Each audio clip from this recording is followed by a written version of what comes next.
allows God to dwell in you and to work through you.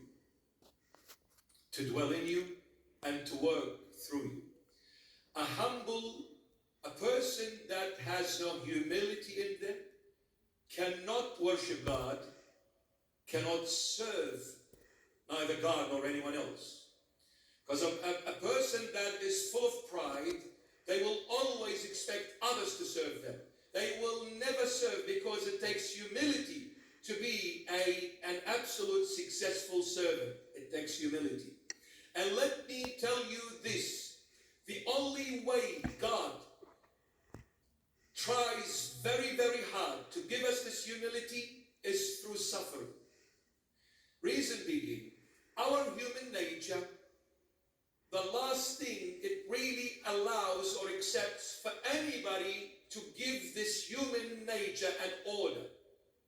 We don't like orders. You can't even deal with a little kid.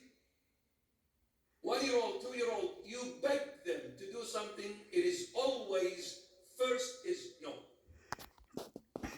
Eat, no. Sleep. Don't open the drawer, they open the drawer. Don't pour the milk on mama's couch. It's no.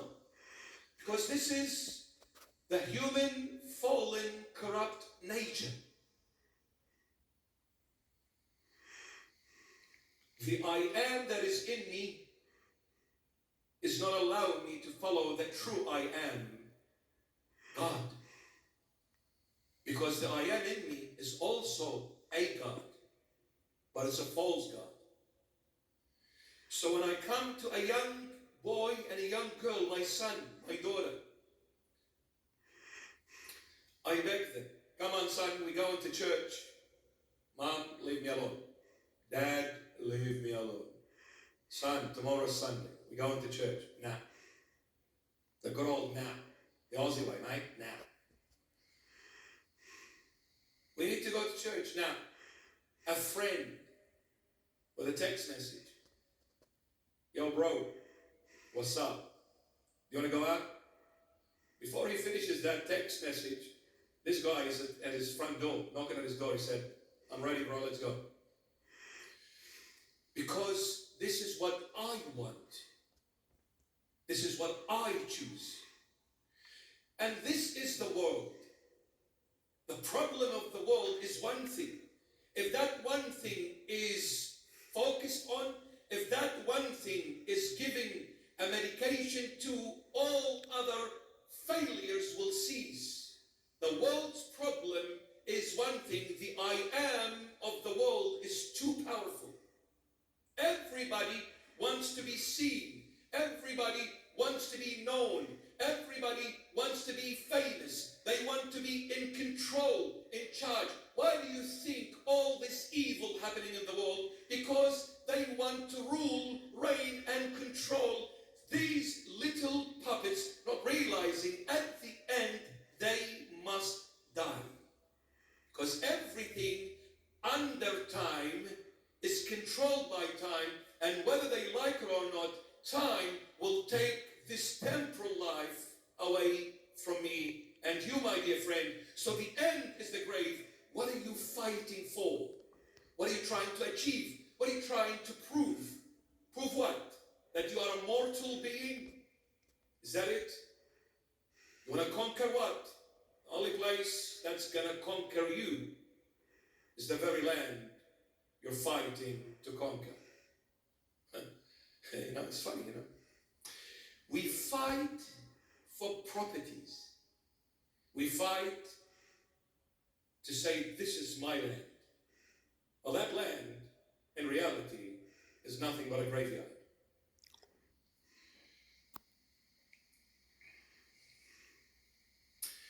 You see, when we take God out of the equation, everything makes no sense anymore.